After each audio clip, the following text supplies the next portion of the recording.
അംഗീകാരവും റെസിഡൻസിൽ നിന്നുള്ള അംഗീകാരവും അതുപോലെ തന്നെ ഒരു സാംസ്കാരിക വേദി കോഴിക്കോട് സാംസ്കാരിക വേദിയിലുള്ള അംഗീകാരമൊക്കെ ലഭ്യമായിട്ടുണ്ടായിരുന്നു.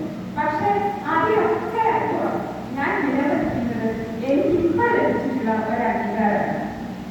അതിന് കാരണം എന്ന് പറഞ്ഞിട്ടുണ്ടെങ്കിൽ എൻ്റെ സ്വന്തം മേലുദ്യോഗസ്ഥരാണ് ഈ അവാർഡ് എനിക്ക് തന്നിട്ടുള്ളത്.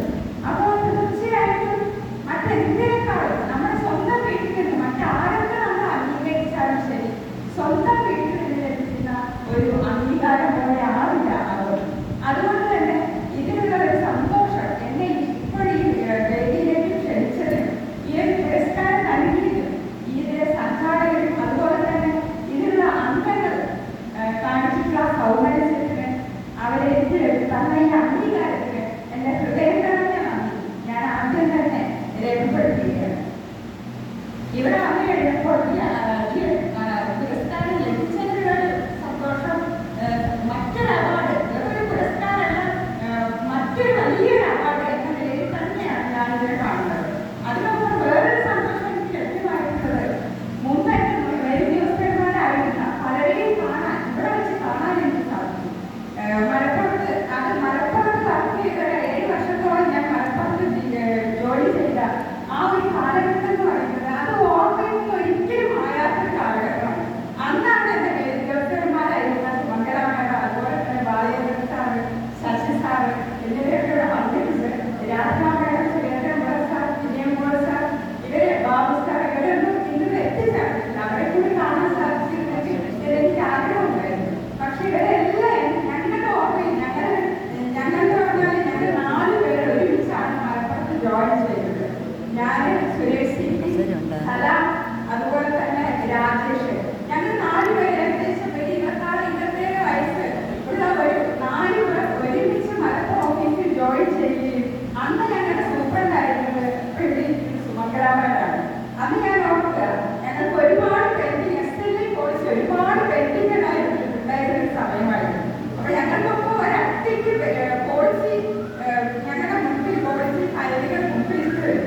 എന്നിട്ട് ഞങ്ങളത് കഴിയുമ്പോൾ മാഡം പരീക്ഷയ്ക്ക് സൂപ്പർവൈസറുമായി ഞങ്ങൾക്ക് തന്നെ നടപടികൾ കൊടുക്കും. ഞങ്ങളെല്ലാം ചെയ്യുന്നുള്ളത് അത് എന്നിട്ട് എന്തെങ്കിലും തെറ്റുകളുണ്ടെങ്കിൽ അത് പറഞ്ഞു തരും. അപ്പോൾ വലിയ അതോടൊപ്പം തന്നെ ഞങ്ങളോടൊക്കെ അമ്മയോടൊക്കെ ഉള്ളതുപോലെ ഉള്ള സ്നേഹമായിരുന്നു മാഡത്തിന് ഞങ്ങളോടൊക്കെ ഉണ്ടായിരുന്നു. അതുപോലെ തന്നെ ബാലചന്ദ്രൻ സാറാണ്, ശശി സാറാണെങ്കിലും ഞങ്ങൾ അത്രയും ഞങ്ങളൊരു കുടുംബം പോലെയായിരുന്നു അന്ന് മലപ്പുറം ഓഫീസിൽ ജീവിച്ചിരുന്നത്. അത് ഒരിക്കലും ഇവരാരും തന്നെ ആ ഒരു കാലഘട്ടം മറക്കാൻ സാധ്യതയില്ല എന്നാണ് എനിക്ക് തോന്നുന്നത്. ഇപ്പൊ ബാലചന്ദ്രൻ സാറേനോട് സംസാരിച്ചപ്പോൾ സാറ് പറയുകയായിരുന്നു ഞങ്ങൾ നടക്കാൻ പോകുന്ന സമയത്ത് ക്ഷേമയുടെ വീട്ടിൽ വന്നൊരു മോനെ കണ്ടത് അങ്ങനെ കുറെ കാര്യങ്ങൾ പഴയ കാര്യങ്ങൾ ഇവിടെ വെച്ച് ഞങ്ങൾ അനുസ്മരിക്കുകയായിരുന്നു. തീർച്ചയായിട്ടും എനിക്ക് തോന്നുന്നു നിങ്ങൾ ഓരോരുത്തരും ഇവിടെ പറഞ്ഞതും പ്രകടിപ്പിച്ചതുമായ കാര്യങ്ങൾ മുൻകാലങ്ങളിൽ നിങ്ങൾ ഒരുമിച്ച് ജീവിച്ച ഒരുമിച്ച് ജീവിതം പങ്കുവെച്ച ആ ഒരു കാലഘട്ടം നേരത്തെ സാറിനോട് പറയുകയുണ്ടായി. നമ്മൾ വീട്ടിലേക്കാൾ എത്രയോ അധികം കൂടുതൽ സമയം ഓഫീസിലാണ് ചെലവഴിക്കുന്നത്. അപ്പോൾ ഇക്കാര്യങ്ങളൊക്കെ ഇവിടെ പറഞ്ഞപ്പോൾ ഇവിടെ നമ്മൾ ഓരോരുത്തരുടെയും ഒരു പ്രധാനപ്പെട്ട സന്തോഷം എന്ന് പറയുന്നത് മുൻപ് ഒരുമിച്ച് ഉണ്ടായിരുന്നവരെ ഒന്നുകൂടി കാണുക എന്നതുകൂടിയാണ് എന്നാണ് എനിക്ക് തോന്നുന്നത്. തീർച്ചയായിട്ടും ഈ ഒരു പുരസ്കാരം ലഭ്യമായത് നമുക്കറിയാം. ഒരു എഴുതുന്ന ഒരാളെ സംബന്ധിച്ചിടത്തോളം ഒരു എഴുത്തുകാരനെ സംബന്ധിച്ച് അല്ലെങ്കിൽ എഴുത്തുകാരിയെ സംബന്ധിച്ച് അവരുടെ കൃതികൾ വായിക്കപ്പെടുക അംഗീകരിക്കപ്പെടുക എന്നുള്ളത് ഏറ്റവും പ്രധാനമായിട്ടുള്ളതാണ്. അത് അവർക്ക് നൽകുന്ന സ്വപ്നവും പ്രതീക്ഷ എന്ന് പറയുന്നത് വളരെ വലുതാണ്.